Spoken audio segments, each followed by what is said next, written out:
right, we are doing half square triangles today, guys. Yay! I have a love-hate relationship with half square triangles that we're going to talk about in a second. So it's Monday, which means Maker Monday, which means we're going to demo a thing and hopefully inspire you to try the thing. So let me get my screen set up here. So we are going to do a twofer today because, for a couple of reasons. We're going to talk half square triangles because I hate making half square triangles, mostly because the way I learned to make half square triangles, I thought they were hard and annoying and frustrating because the way I learned to make them was all of those things. Like, I hate taking two pieces of bias and sewing them together if I can avoid it. And if I'm going to sew two pieces of bias together, so yeah, the way I learned how to make half square triangles was to measure. So let's say you were going to make a 2.5 inch finished half square triangle, was to cut 2 7/8 inch squares, which is already annoying. Like, as soon as you said eighths, I stopped listening.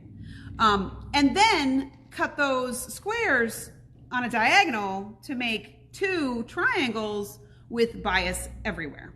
Then sew those together and then press them along the bias.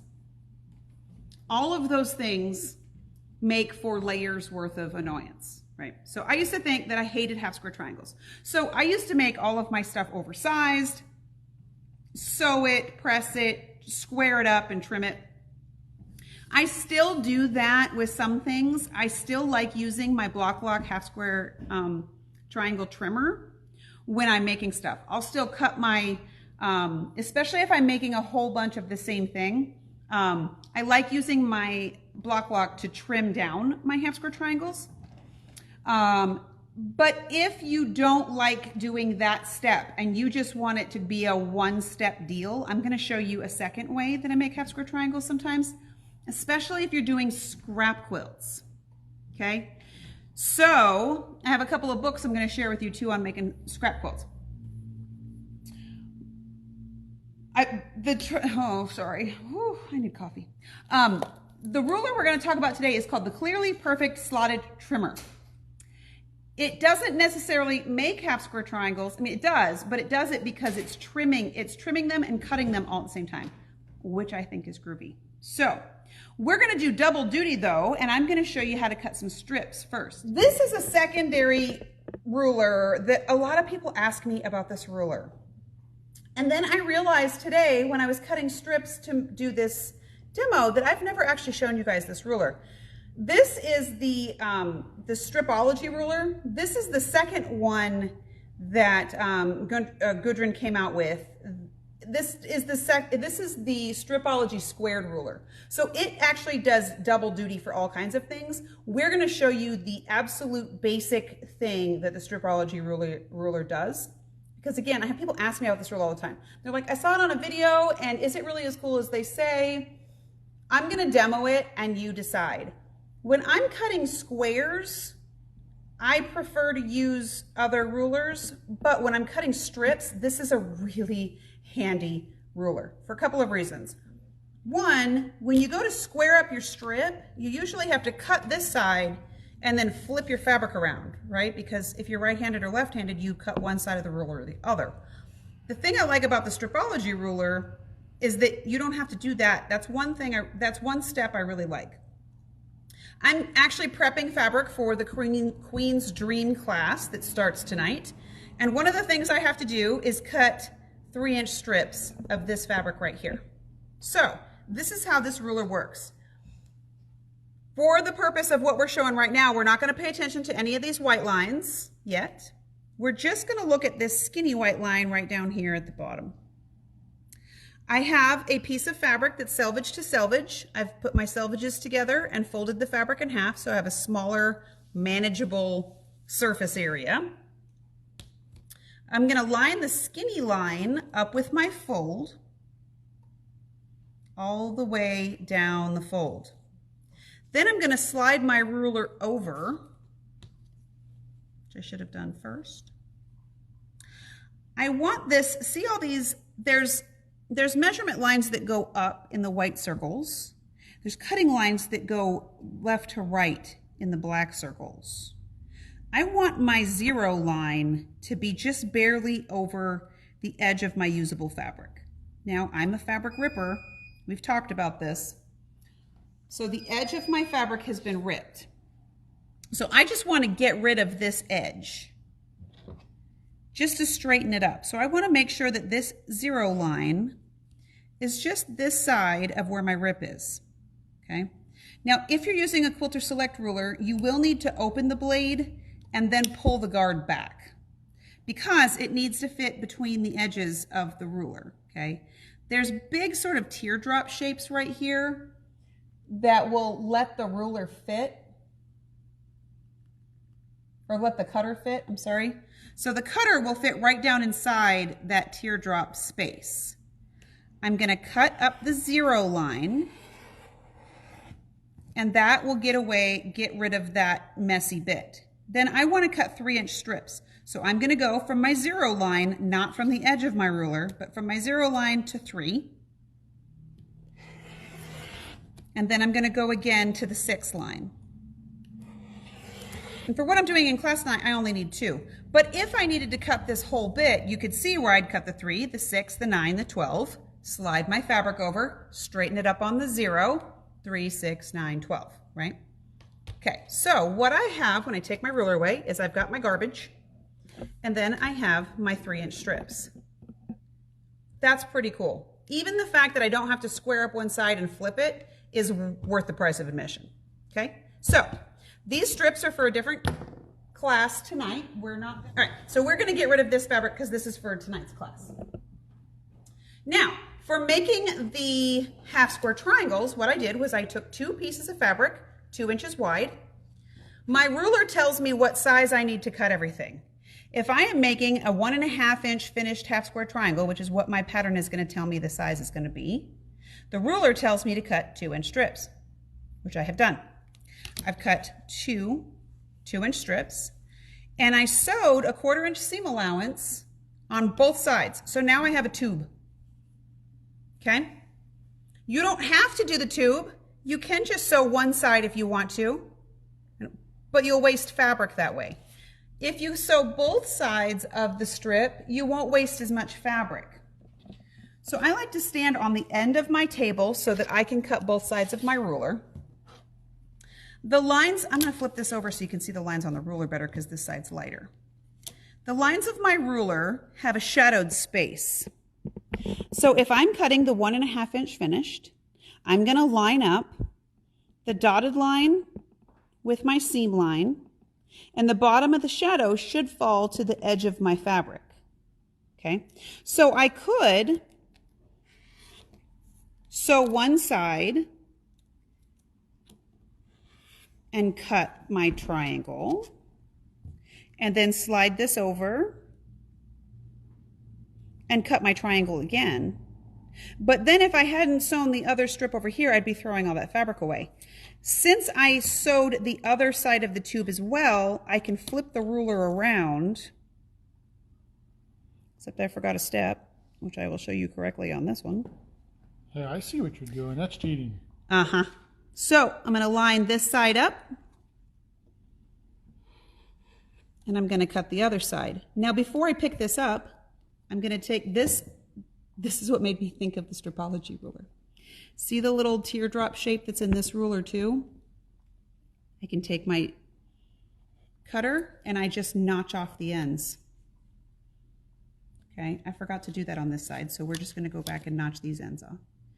What this does is, you know when you make half square triangles and you have a million dog ears you got to cut off? This makes the dog ears go away, so you don't have to deal with those. The other thing that's happening when you're trimming it like this is that the size of your half square triangle is not only accurate for what you're going to cut, it's also trimming off the dog ears. And you'll notice that since we sewed 2 strip sets together, we're sewing on the straight of grain, which means your selvage is not here where you're going to press. That's going to make for a much straighter half square triangle. And I'll show you that as I press them. Can we go over there? Yes. Yes. So what we've done is we have trimmed 2-inch half square triangles. Okay, I'm going to set my seam, because setting your seam is important. And I'm going to press my half square triangles to the dark side. You gotta do the voice. Press to the dark side. Okay. Fear leads to anger, anger leads to hate. In this case, half square triangles lead to hate sometimes. So what we have now is a very pretty, perfectly no dog-eared half square triangle. Aren't they pretty? So I don't fuss and scream so much about these. There's no 7/8 inch nonsense. And when I go and put these together, so let's say I'm going to make a pinwheel block, look at how perfect they line up. So between using that ruler and having a laser line on your machine, half square triangles is a piece of cake. Pretty much. Very good. Okay, so now let's talk about the ruler. I like the slotted trimmer for a couple of reasons. One, you're sewing along straight of grain because you're sewing on the edges of your fabric. You're not sewing on the bias. You don't have to cut triangles and then sew them together to make squares again because you're starting with a strip, and you're not wasting as much fabric. Okay, so that is the slotted trimmer. Here's the cool thing about the slotted trimmer. See how there is cut lines where you trim off the dog ears? There's a cut every 1 inch. That means that this particular trimmer makes whole size half square triangles. They come as a set because one side cuts, the B trimmer cuts full inch half square triangles. The A trimmer cuts half inch half square triangles. So this will make 1.5, 2.5, 3.5, 4.5. This makes 2, 3, 4, 5, 6. Okay. So if they had put the little slots every half an inch, they would end up breaking off. In fact, I think that was part of the design thing when they first started doing it. There is a really nice tutorial on the back, really good pictures. There are also video tutorials if you like to do that. Now, the directions, the initial directions show you how to just do it with, you've already sewn your half square triangle together and now you're just going to use this to trim it down. The bottom shows you how to do the tube thing that I just did. Personally, I prefer the tube thing. The reason that I like doing them like that, we're going to talk about a couple of books in a second. Does anybody have questions? I didn't. Okay.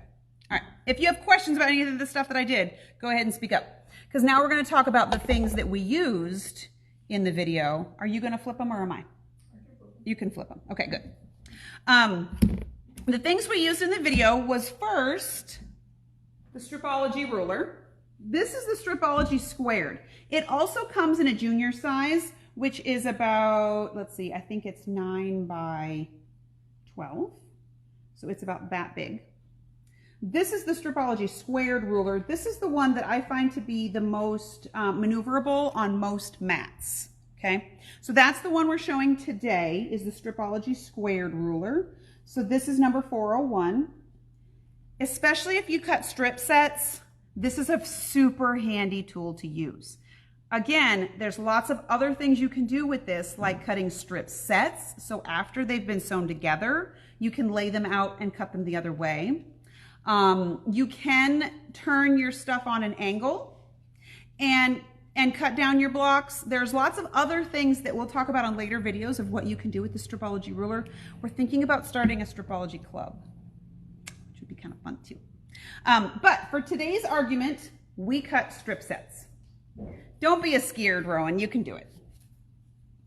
Practice with fabric you don't love, and it will be okay. So number 401 is the Stripology Ruler. If you haven't played with one yet, you should. So the next time you come in here, if you want to play with mine, then you can. So that's number 401. Number 402 is the trimmer that we showed today. Remember I said these come in a 2-pack. That's why there's 2 in here, because one cuts whole numbers, one cuts 1/2 inch numbers so that you can cut any finished half square triangle from 1.5 to 6.5 inches with this set. This is one of my favorite little bits, is making an hourglass block just by using the trimmer. I mean, how brilliant is that? So smart. And I love that the dog ears are gone before you ever go to sew them together. Now, if you like making bigger half square triangles, that's a really popular thing right now, is big, like 12-inch half square triangles and big 12-inch or 24-inch hourglass blocks. And the bigger ones, so they couldn't all fit in the same package. So what Carrie did was she made a second set of trimmers that makes the larger, let me show you the right one, that makes larger triangles. So this one makes everything from 5.5 to 10.5. This is the A2 trimmer. That's number what, 403? Number 404 is the B2 trimmer. So it does whole sizes from 5 inches to 10 inches. So with all 3 items, you can cut half square triangles from 1.5 inches up to 10 inches in size. The technique is the same. You just need different rulers to make different sizes, if that makes sense. All right, so those are all the rulers. So the reason that half square triangles makes me a little like twitchy, I just pulled out a couple of books as an example. So this is a book called The Sisterhood of Scraps. I love scrap quilts. I'm a big fan. What? You do it? We'll do this one and then Addicted to Scraps. Oh, is it Addicted to Scraps first? Because either way. So I pulled 2 books that were scrap books. This is a Bonnie K. Hunter book. If you've ever made one of her patterns, they have like 3,000 pieces in them because they're all scraps and they're all little pieces. So for example, I just wanted to grab a book that had a half square triangle quilt in it so I could read you the instructions. So for instance, this one says to make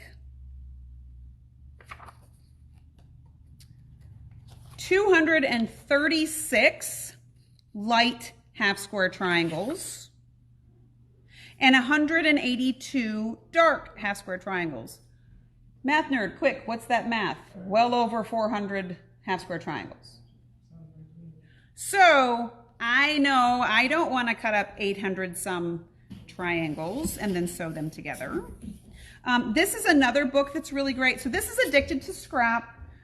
Bonnie will make you use every piece of scrap you have anywhere in your quilt. But I mean, look at all the half square triangles in that quilt. It's fantastic. Her quilts are beautiful. It's a whole bunch of half square triangles.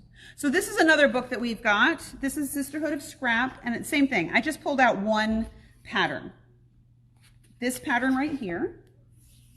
Very simple, great way to use up some scraps and some light background. This says, let's see, 320 squares, then cut diagonally, so that's 640, and then 552 squares cut diagonally. So that's 704. That's a whole bunch of things. Or you could cut a whole bunch of scraps, 2-inch scraps, sew them together and cut them. Okay, this cuts all the time down. But the quilts that you can make with scraps are beautiful. I mean, look at how beautiful this is. But that's a whole bunch of half square triangles. So it takes a lot of the guesswork away. It takes a lot of the tediousness away, but it still lets you do the scrappy things, because if you have, it doesn't even have to be, you know, with the fabric. This was a fat quarter that I just cut 2-inch strips from. So if half square triangles make you cranky, I am here to help. This is the first step if you prefer to make your half square triangles like this. My second option is definitely a block ruler, but again, that's a 2-inch half square triangle. It's going to finish 1.5 inches, and it's perfect. So that is what I had to show you on today's video. This week's sale is going to be fall themed because, again, we just talked about how it's crisp and cool and bright, and it's pumpkin weather. So we are gonna do fall themed fabrics on Wednesday's sale. So I hope to see you then. And if you have questions about any of this stuff, let me know. We'll see you later.